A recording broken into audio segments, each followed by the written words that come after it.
গল্প কে? কলমে উমা ভট্টাচার্য। আজ পলার বউভাত। একটু আগেও বাড়িটা তবু কিছুটা অনুষ্ঠান বাড়ি বলে মনে হচ্ছিল পলার। আর এখন বেশ ফাঁকা ফাঁকা লাগছে। অতিথি যারা অল্প কয়েকজন এসেছিল তারা সবাই চলে গিয়েছে। বাপের বাড়ি থেকে শুধু দাদা বৌদি আর পুচকে ভাইপোটা এসেছিল। পলার সাথে দেখা করে তারাও অনেকক্ষণ আগে চলে গিয়েছে। এ বাড়িতে এখন পলার স্বামী সুজিত, বড় যা শ্রুতি আর তার অসুস্থ স্বামী। চাকরিটা খুব ভালো, দেনা পাওনা নেই আর বাচ্চা কাচ্চাও নেই আগের পক্ষের। ছোট ফ্যামিলি। এসব শুনে বাড়ির কারোর আর অমত ছিল না দোয়াজ পাত্র হলেও। পলাও তাদের মতকে নিজের মত বলে মেনে নিয়েছিল, কেননা সে তো সুন্দরী না, শিক্ষিতও না, তাই তার আপত্তি থাকবে কেন? আর আপত্তি থাকলেও বাড়ির লোক তার কথা শুনবেই বা কেন? সে যে তাদের বোঝা হয়ে দাঁড়িয়েছিল, তার জন্য পরের দুই বোনের বিয়েও দেওয়া যাচ্ছিল না। পলা নিজের মনেই বলে ফেলল, যাক, যা হয়েছে ভালোই হয়েছে। ওদের ঘাড়ে তো আর বোঝা হয়ে থাকতে হলো না। দ্বিতীয় পক্ষ তো কী হয়েছে, আমাকে তো পার করা গেছে। শুনেছিলাম আগের বউটা নাকি সুইসাইড করেছিল, মাথার ব্যামো ছিল। পলা হঠাৎ চুপ হয়ে গিয়ে ফিক করে হেসে ফেলে বলল, আচ্ছা আচ্ছা, আমি যদি মরে যাই তাহলে কী ছিল বলবে? পাশ থেকে কে যেন বলল, মাথার ব্যামোই বলবে বা অন্য কিছু। পলা চমকে উঠল। ঘরে তো কেউ নেই, তাহলে কথাগুলো বলল কে? নাকি ভুল শুনল? পলা ভয়ার্থ গলায় জিজ্ঞাসা করল, কে? ঠিক তখনই হঠাৎ দরজা খোলার আওয়াজ। পলা দেখল সুজিত ঘরে ঢুকেছে, সাথে যা শ্রুতি। পলা কিছু জিজ্ঞাসা করল না ওদের এ ব্যাপারে, তাহলে তো ওকে এখনই পাগল ভাবতে শুরু করে দেবে ওরা। সুজিতকে ঘরে ঢুকিয়ে দিয়ে সুজিতের কানে কানে যেন কি একটা বলল তার যা। সুজিত তার প্রত্যুত্তরে হেসে বলল, ঠিক আছে, ভেবো না। শ্রুতি পলার দিকে তাকিয়ে একগাল হেসে বাই বলেই দরজাটা বন্ধ করে চলে গেল। শ্রুতির হাসিটা পলার ঠিক ভালো লাগলো না। ওই মিচকি হাসির আড়ালে দু চোখের ধূর্তমিটার যেন আরও স্পষ্ট হয়ে উঠল পলার কাছে। যেদিন ওকে দেখতে গিয়েছিল সেদিনও শ্রুতির আচরণ ওর নিজের এবং বাড়ির অনেকেরই ভালো লাগেনি। দেওরকে পুরো কন্ট্রোল করে বৌদি, কিন্তু মেয়ের বাড়ি তো এত কিছু দেখতে নেই, বুঝতে নেই, বলতেও নেই। যদি পাছে সম্বন্ধটা ভেঙে যায়, ঘাট থেকে না নামে মেয়েটা। একটু পরেই সুজিত পলার কাছে এসে বসল। না, কোনো নিয়ম কানুনই হয়নি তেমন, যা সে তার বিবাহিত বান্ধবীদের কাছ থেকেই শুনেছিল। যদিও রীতিনিয়ম পালন করাবার মতো আর কেই বা আছে বাড়িতে। খাটটায় যা একটু ফুল দিয়েই সাজানো হয়েছে। পলার বাড়ির সবার খুব ইচ্ছে ছিল একটু নিয়ম কানুন করে বিয়েটা দেওয়ার। বাড়ির বড় মেয়ের বিয়ে বলে কথা, কিন্তু সুজিতের পক্ষ থেকে আপত্তি থাকায় শুধু রেজিস্ট্রি আর মালা বদলেই বিয়েটা সারতে হয়। যে আগ্রহ নিয়ে সুজিত আর ওর বৌদি বিয়ের কথাবার্তা এগিয়ে নিয়েছিল, কিন্তু আজ পলাকে নিয়ে সুজিতের ততটা আগ্রহ দেখল না পলা। সুজিত বলল, কাল আবার আমার অফিস, ঘুমিয়ে পড়াটাই বেটার হবে, কি বলো? পলা অবাক হয়ে গেল, কিন্তু কোনো উত্তর করল না। কিছুক্ষণের মধ্যেই সুজিত গভীর ঘুমে চলে গেল, আর পলা শুয়ে শুয়ে ভাবতে লাগলো তার ভবিষ্যৎ, সুজিতের আজকের এই আচরণকে কেন্দ্র করে।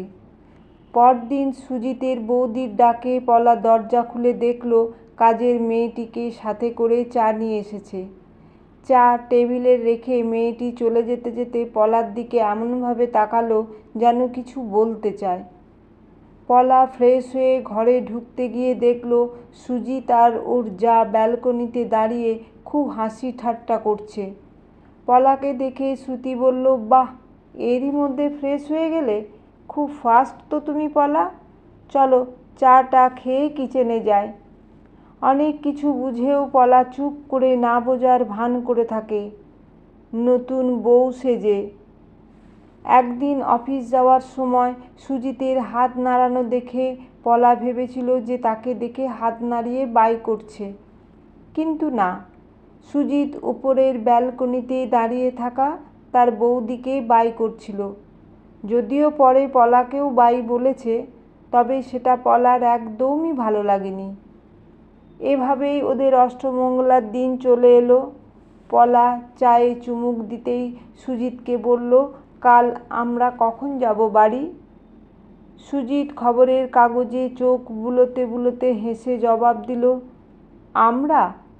অষ্টমঙ্গলা মানে? অষ্টমঙ্গলাটাই বা কী? পলা বলল, এটা একটা নিয়ম, যেতে হয়। মা বৌদি তো সেদিন বলে দিল, আপনি তো যাবেন বললেন, আর এখন ভুলে গেলেন? সুজিত হো হো করে হাসতে হাসতে বলল, নিয়ম? আরে ধুর, কোনো নিয়মই মানলাম না বিয়েতে, আর এটা মানব তুমি ভাবলে কি করে? আমি কোনো নিয়মের মধ্যে নেই। তা তো দেখলে, আবার এসব বলে কেন বিরক্ত করছো বুঝি না। শোনো পলা, আমার যাওয়া হবে না, অফিসে প্রচুর কাজ। তুমি একা চলে যাও, আমি প্রভুকে বলে দিচ্ছি, ও তোমায় নিয়ে যাবে। কদিন থেকেও আসতে পারো, নো প্রবলেম। পলা চুপ করে থাকলো, আর কথা না বাড়িয়ে ঠিক করলো সেও যাবে না। যাকে জানালো, যা বলল। আসলে কি বলো তো, ওর তো আর ছুটি পাওনা নেই। ওই বিয়ের জন্য যে কয়দিন নিতে পেরেছিল, প্রাইভেট কোম্পানি, খুব কড়াকড়ি। তুমি যাও, বাড়িতে একটু বুঝিয়ে বলো ওর প্রবলেমটা। এটা বুঝি, বিয়ের পর তো আর যাওয়া হয়নি। আমি ওকে বলবো তোমাকে নিয়ে আসতে, ঠিক আছে? পলা বলল, ঠিক আছে দিদিভাই। অষ্টমঙ্গলার দিন সকালে সুজিত অফিসে বেরিয়ে যাওয়ার পর ড্রাইভার প্রভুকে নিয়ে পলা রওনা দিল তার বাপের বাড়ির উদ্দেশ্যে। বিয়ের পর এই প্রথমবার বাবার বাড়ি যাচ্ছে, তাও একা একা। সারা রাস্তা সে মন খারাপ নিয়েই চলল। আর এদিকে সুজিত অফিস থেকে ফিরে বৌদিকে বলল, পলা বাড়ি যায়নি? শ্রুতি হাসতে হাসতে বলল, গিয়েছে গো, গিয়েছে। তবে আমি বলেছি তুমি গিয়ে নিয়ে আসবে, তবে না রাজি করাতে পারলাম। সুজিত রেগে বলল, মজা করছো আমার সাথে? আমি বাড়ি ঢুকতে ঢুকতে দেখলাম পলা ঘরে ডিম লাইট জ্বালিয়ে গল্পের বই মুখের ওপর চাপা দিয়ে শুয়ে আছে। কে শুয়ে আছে? শ্রুতি অবাক হয়ে বলল, ঘরে গল্পের বই নিয়ে শুয়ে আছে? তুমি পাশ বালিশকে আবার বউ ভাবলে না তো দেবরজি? বলে হা হা করে হাসতে লাগলো। চোখের ডাক্তার দেখাও সোনা, চোখের ডাক্তার দেখাও, না হলে আরও কত কী ভুলভাল দেখবে রোজ। এতক্ষণে তোমার বউ বাড়ি পৌঁছে গেছে, বুঝলে? আর যে মেয়ে কান্নাকাটি করছিল তুমি সাথে যাবে না বলে, সে এখন গল্পের বই পড়বে, হতে পারে? যাও যাও, ফ্রেশ হয়ে নাও, আমি জল খাবার নিয়ে যাচ্ছি তোমার ঘরে। সুজিত ফ্রেশ হতে গেল। শ্রুতি জল খাবার নিয়ে পলার ঘরে ঢুকতেই অবাক হয়ে গেল। পলা বই পড়ছে। এ অভ্যাস তো সুজিতের আগের বউ রিতার ছিল। বাও, দারুণ তো। আমার পোয়াবারও বলে নিজের মনেই হাসতে লাগলো। একটু পরেই সে হাসি মিলিয়ে গেল একটা কথা ভেবে। পলা তো তার সামনেই গাড়িতে উঠল বাপের বাড়ি যাবে বলে।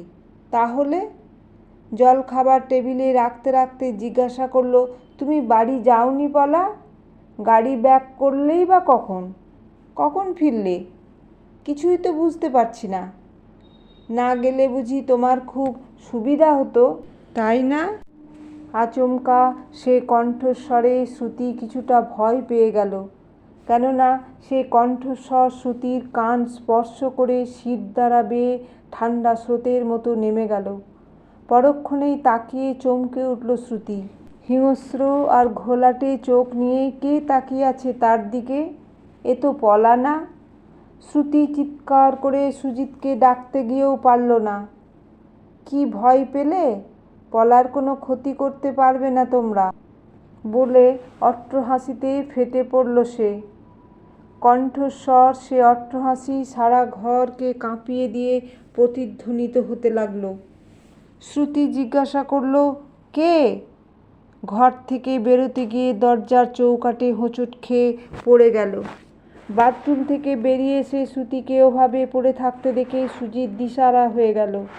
শ্রুতিকে ওঠানোর চেষ্টা করতে গিয়েও সে পারল না।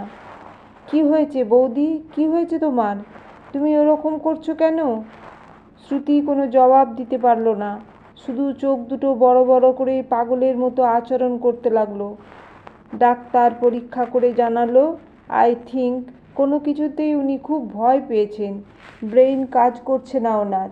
আমি যা চেষ্টা করার করলাম, তবে বেশ কিছুদিন ওনাকে অবজারভেশনে রাখতে হবে। খুবই ক্রিটিক্যাল মনে হচ্ছে ব্যাপারটা। এমনকি পরবর্তীতে ওনাকে কোনো অ্যাসাইলামেও রাখতে হতে পারে।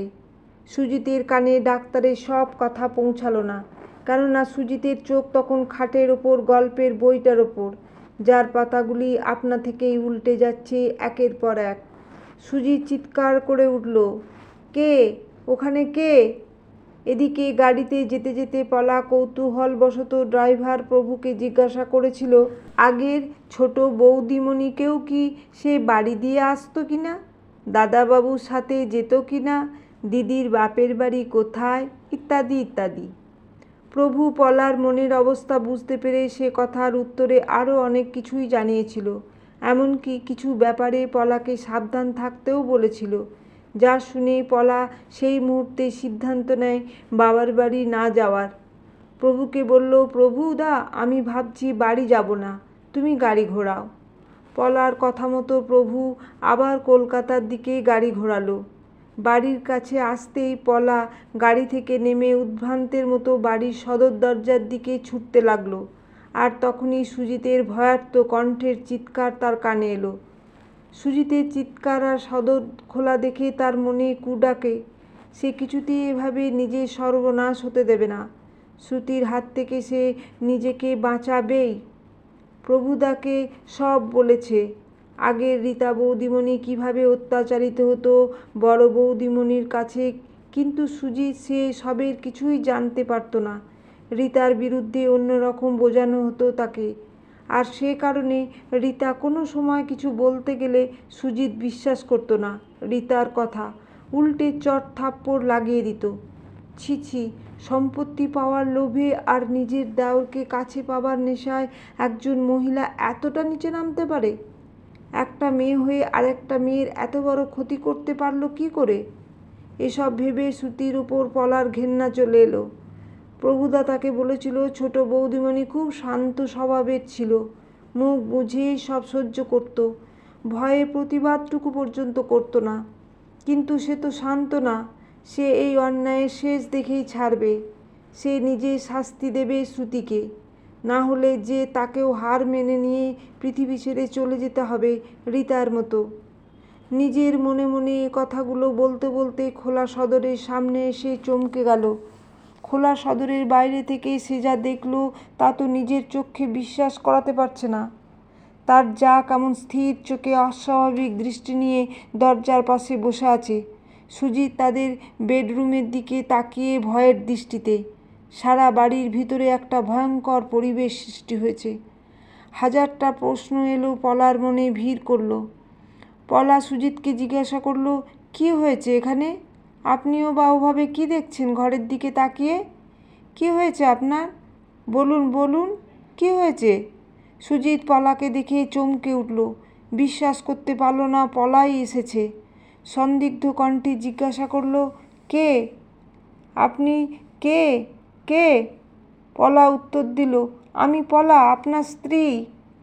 হতে পারে না, হতে পারে না বলে সুজিত চিৎকার করে বলল, সে তো তার বাবার বাড়ি গেছে, সত্যি করে বলুন আপনি কে? হ্যাঁ আমি গিয়েছিলাম, কিন্তু আমার মন আমাকে ফিরে আসতে বলল। তাই আমি ফিরে এসেছি। কিন্তু এসে সব দেখে যা বুঝলাম তাতে কেউ তার প্রাপ্য শাস্তি পেয়ে গিয়েছে বলে পলা ঘরের দিকে পা বাড়ালো। ঘরে ঢুকতে গিয়ে সুতির গায়ে পা ঠেকে যাওয়াতে পলার গাটা ঘিন ঘিন করে উঠল। উত্তেজিত কণ্ঠে সুজিতকে বলল, ওকে দরজার সামনে থেকে সরিয়ে নিয়ে যান, আমি ওকে সহ্য করতে পারছি না। পলা দড়াম করে দরজাটা ভেতর থেকে বন্ধ করে দিয়ে পেছন ঘুরতেই দেখল খাটের ওপরে একটা বই খোলা অবস্থাতেই পড়ে আছে। খুব অবাক হয়ে গেল এই ভেবে, সুজিতের তো অভ্যাস নেই বই পড়ার, তাহলে এই বইটা পড়ছিল কে? তার যা? কিন্তু এই ঘরে কেন? আবারও হাজারটা প্রশ্ন পলার মনে ভিড় জমাতে লাগলো। বইটা হাতে নিয়ে দেখল বইটা রিতার উপহারে হিসেবে পাওয়া। বইটা আঁকড়ে ধরে কেঁদে ফেলল পলা। পাশ থেকে কে যেন বলল, কেঁদো না। পলা জিজ্ঞাসা করল, কে কে তুমি? উত্তর এলো, আমি রিতা, ভয় পেও না। আর ঠিক তখনই বইয়ের ভেতর থেকে একটা ফটো মেঝেতে পড়ে গেল। পলা ফটোটা তুলতে গিয়ে দেখল সুজিত আর রিতার বিয়ের ছবি। কি মায়া মাখানো রিতার দু চোখ, আর সে চোখ দুটো যেন তার দিকেই তাকিয়ে আছে হাসি মুখে।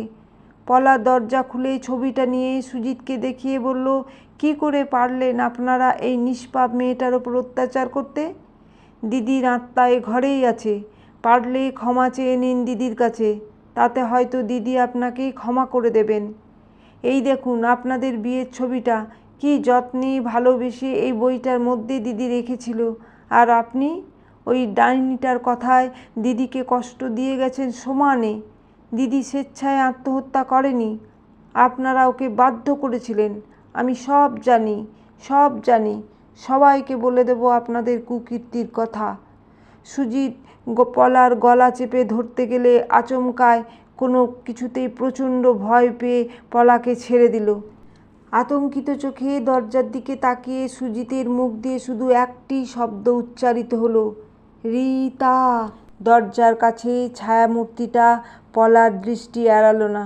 পলা নিজেকে সামলে নিয়ে টেবিলের উপরে রাখা বোতল থেকে কয়েক ঢোক জল গলায় ঢেলে নিয়ে সুজিতের উদ্দেশ্যে একরাশ ঘৃণা ছুড়ে দিয়ে বলল, ভেবেছিলাম আপনি ঠিক হবেন, কিন্তু আপনার মতন পুরুষেরা কোনো দিনও ঠিক হয় না। তাই আমি আর এক মুহূর্ত এ বাড়িতে থাকতে চাই না, চললাম। এই বলেই পলা দরজার দিকে এগোতে গেলে সুজিত পলার হাতটা ধরে বলল, আমি ভুল করেছি, খুব ভুল করেছি পলা, আমাকে এভাবেই একলা ফেলে চলে যেও না প্লিজ। পলা ঘৃণাভরা সুজিতের হাতটা ঠেলে সরিয়ে দিয়ে চিরদিনের জন্য শ্বশুরবাড়ি থেকে বেরিয়ে গেল।